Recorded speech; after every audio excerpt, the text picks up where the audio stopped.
Hello, and I am up and running. Yesterday I did not come on, or who knows? The days are kind of running into each other for me, but it's all good.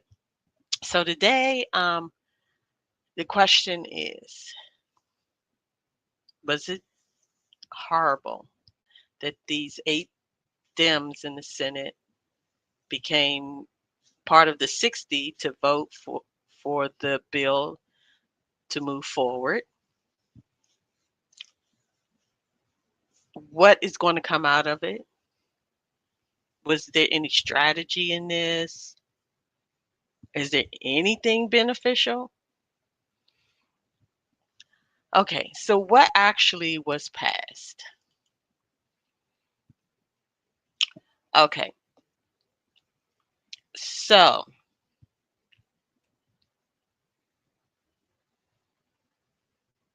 they have extended the CR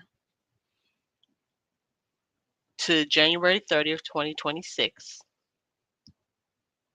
Hopefully, if all this gets passed through, CR is extended to January 30th, 2026, that they will come to some work conclusion in both the House, Senate, and on the desk to be signed the actual FY 2026 budget.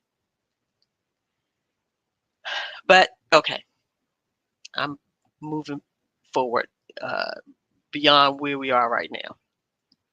So the government funding package that the Senate passed includes a minibus of 3 full-year appropriations bills for fiscal year 2026, in addition to combining the continuing resolution for the remaining 9 bills. Okay, so the 3 full-year appropriations bills included in the package is for military construction, veterans affairs, and related agencies, which is like MilCon/VA. Okay, agriculture, rural development, food and drug administration, and related agencies, and the legislative branch, the funding for congressional operations. Okay, all right. So the package also includes, like I said, the continuing resolution, other key provisions. It guarantees that all federal workers will be paid for the time they were furloughed during the shutdown. It's supposed to reverse any rifts. Funding for the SNAP program through September 2026. So that means that the SNAP program is funded until for the whole fiscal year. Okay, that check, that's a plus. That's one concern. An agreement for a separate vote in December on extending expiring healthcare subsidies. It says an agreement within the Senate. Okay. Yes, I was pressing hard on the thing about healthcare subsidies. And it's like a wing and a prayer with this agreement, quote unquote, that of course is going to have to take place before December 31st. So the Senate is saying this is what they're going to do. They have a disagreement for a separate vote on that. But, we know what the House has said. They really haven't said that that's something that they're going to bring to the floor. So again, we'll see. Additional funding for enhanced security measures for lawmakers and the U.S. Capitol Police. Interesting. Okay, so what are the key things that we're actually talking about? The components of the minibus package. Okay, so the 3 full-year appropriations bills include in the minibus are the military construction, veteran affairs, and related agencies. MilCon/the VA.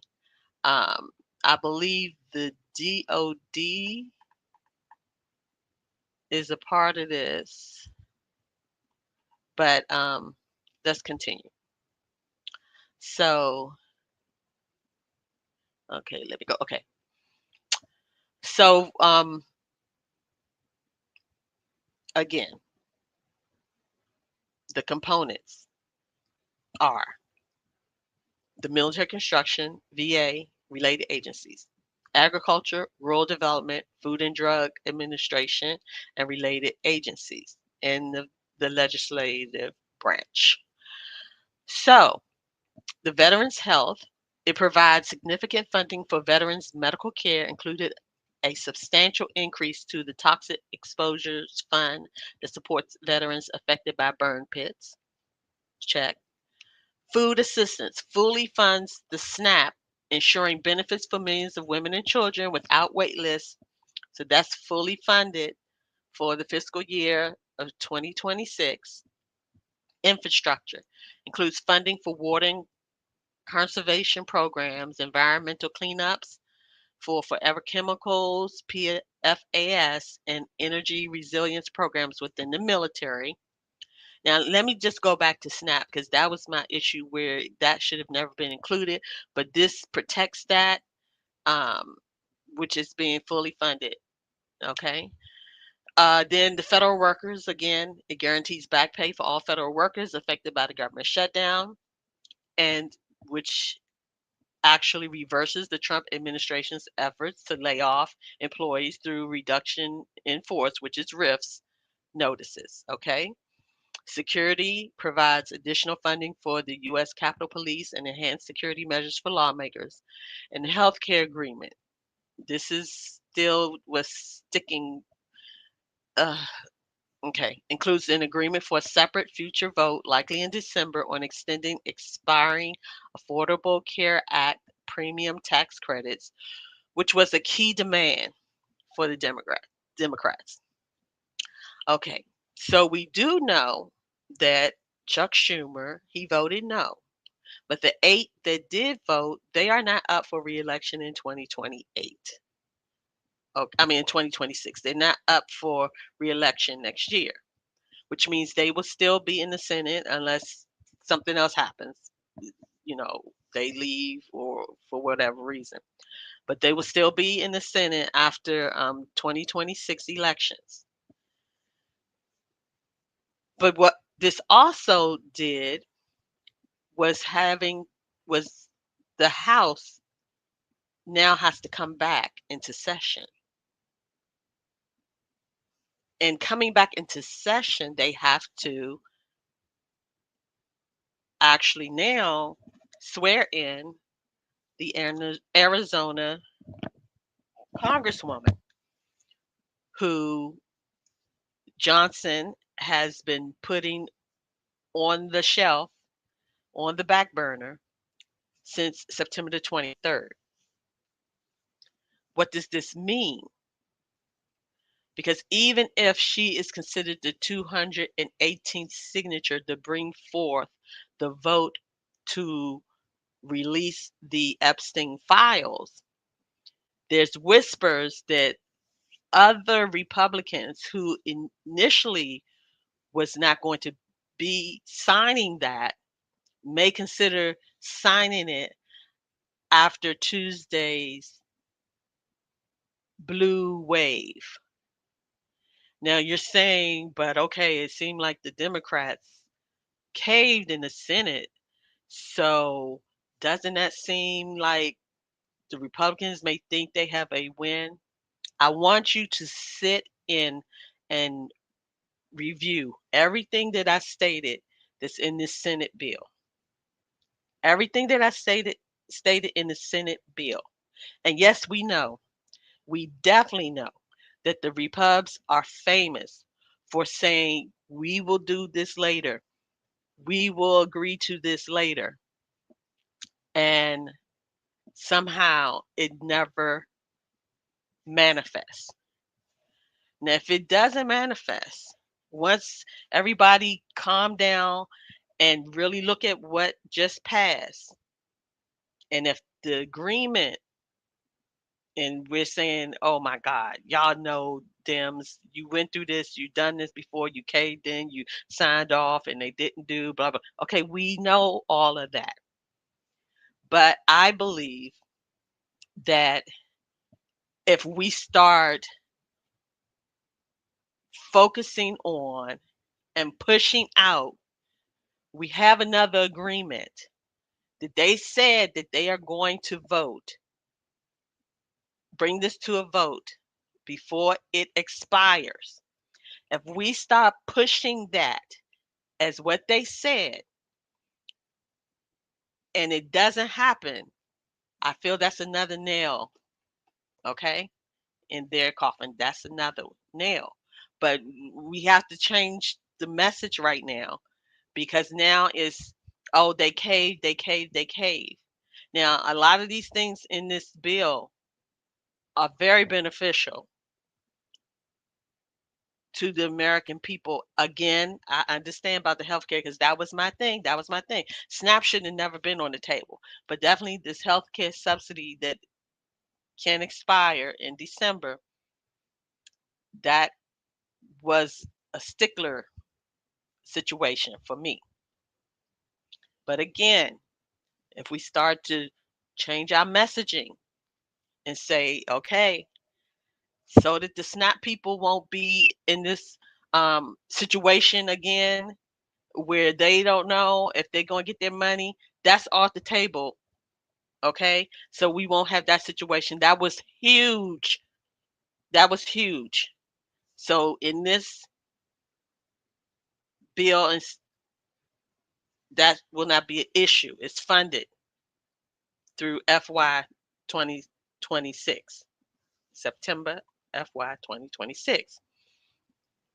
Federal workers, we kept stating that we're going to RIF you, and some of them got their notices.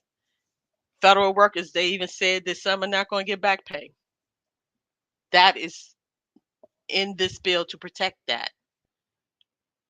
Reverses these RIFs, and federal workers are going to get back pay.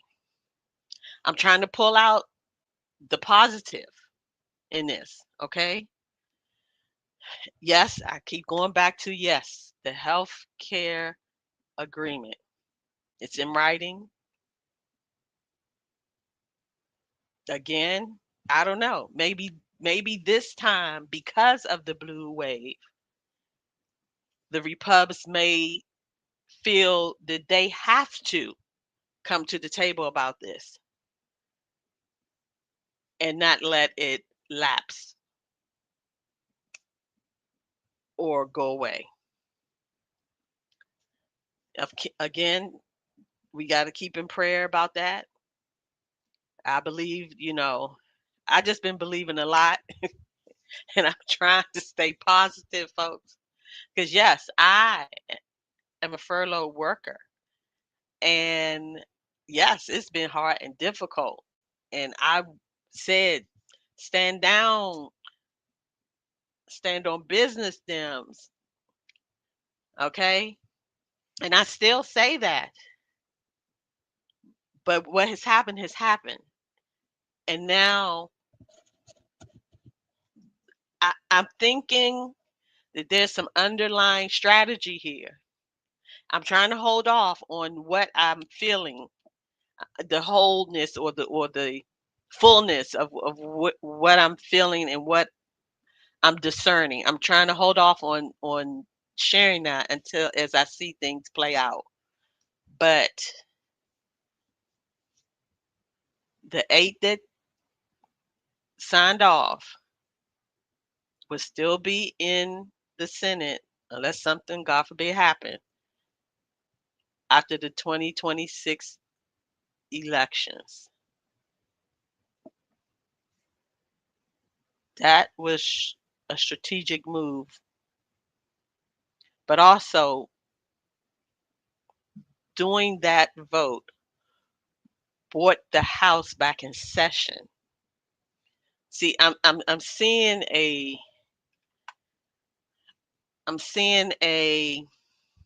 what I want to say. I'm seeing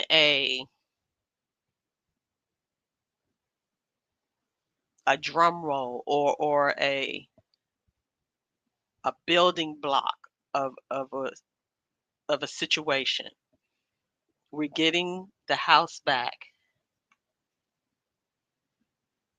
Yes, and they did previously reduce SNAP prior to the shutdown.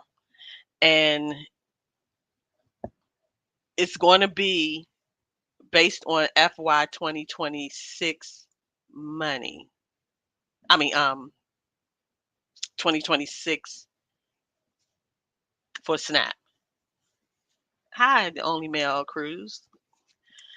Um, but I'm seeing something here. Like I said, I'm just happy, apart from anything, that SNAP will be in place for FY 2026. There have been some cuts. Yes, um, of course, you certify each year anyway, but they won't be in this quandary like they have been. But let's look. I read out what was in the minibus.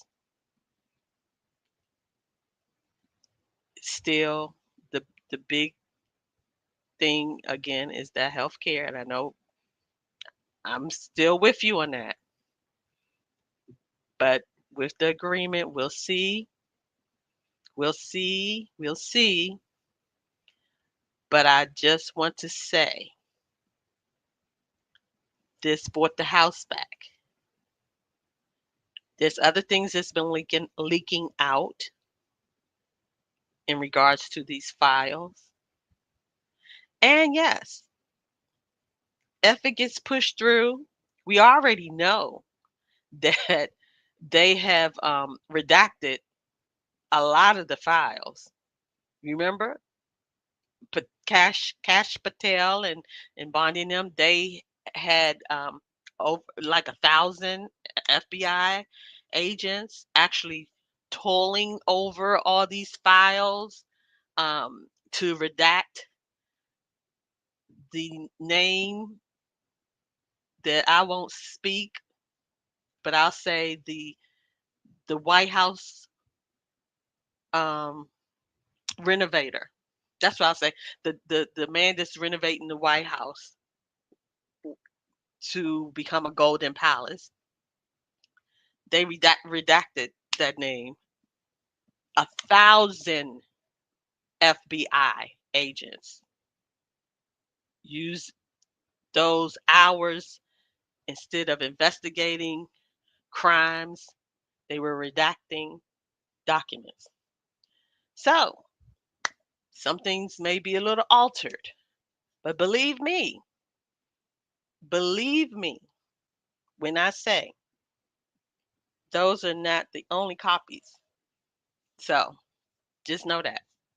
But I'm just saying we're going to just pull out the positive out of this.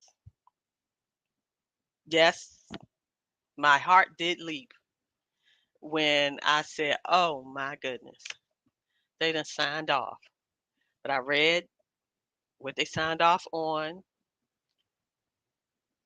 And yes, that still is a little whatever about the agreement. I'm going to keep saying it because we've known in the past that they have not kept their word about dealing with something later. But we're going to see. If it doesn't happen, then that's we need to harp on it. We need to harp on it, and not on the fact that Dems cave, but on the fact that the integrity of these folks that are making agreements and not holding to their word, that needs to be on full display. So that's all I have to share today. I just wanted to get on here to kind of like give my perspective after I calmed down and kind of sat back and really looked at this and prayed about it and did my trying to, discern some underlying strategies going on. And all we can do is just keep moving forward and just praying, because now it still has to go to the House. That's why the House is in session.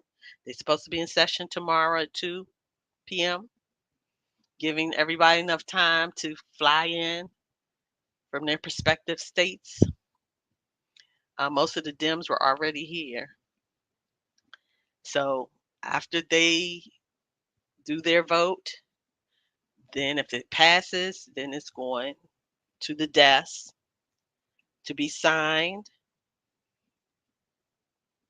It may be signed, I don't know, because you know how the renovator of the White House moods change. He wanted the government open, but he wanted the Senate to nuke the bill forward to break the filibuster and not really negotiate anything. So he might be upset about that and not sign it. He might be upset that he was booed at the Commanders game. Who knows? We just, we holding our. Well, I'm not holding my breath, and I'm telling you, don't hold your breath, because we just don't know. But the bottom line is, we just got to continue to pray. We'll see. We may be open on Monday, Tuesday, Wednesday, Thursday, Friday next week before the holidays, Thanksgiving holidays. We'll see. But if you could just read, read for yourself, because you can Google it. But just kind of think about what was laid out, what was passed, what happened with that going forward. It brought the House back, which was something they were trying to hold up from doing. It brought the House back.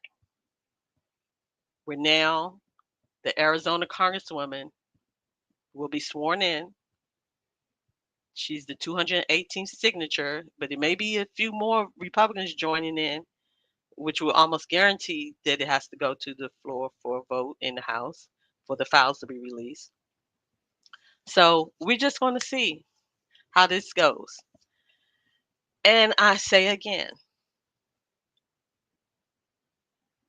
what did the disciples say to Jesus? They said, how should we pray? And he said, we should say, Our Father who art in heaven, hallowed be thy name. Thy kingdom come, thy will be done on earth as it is in heaven.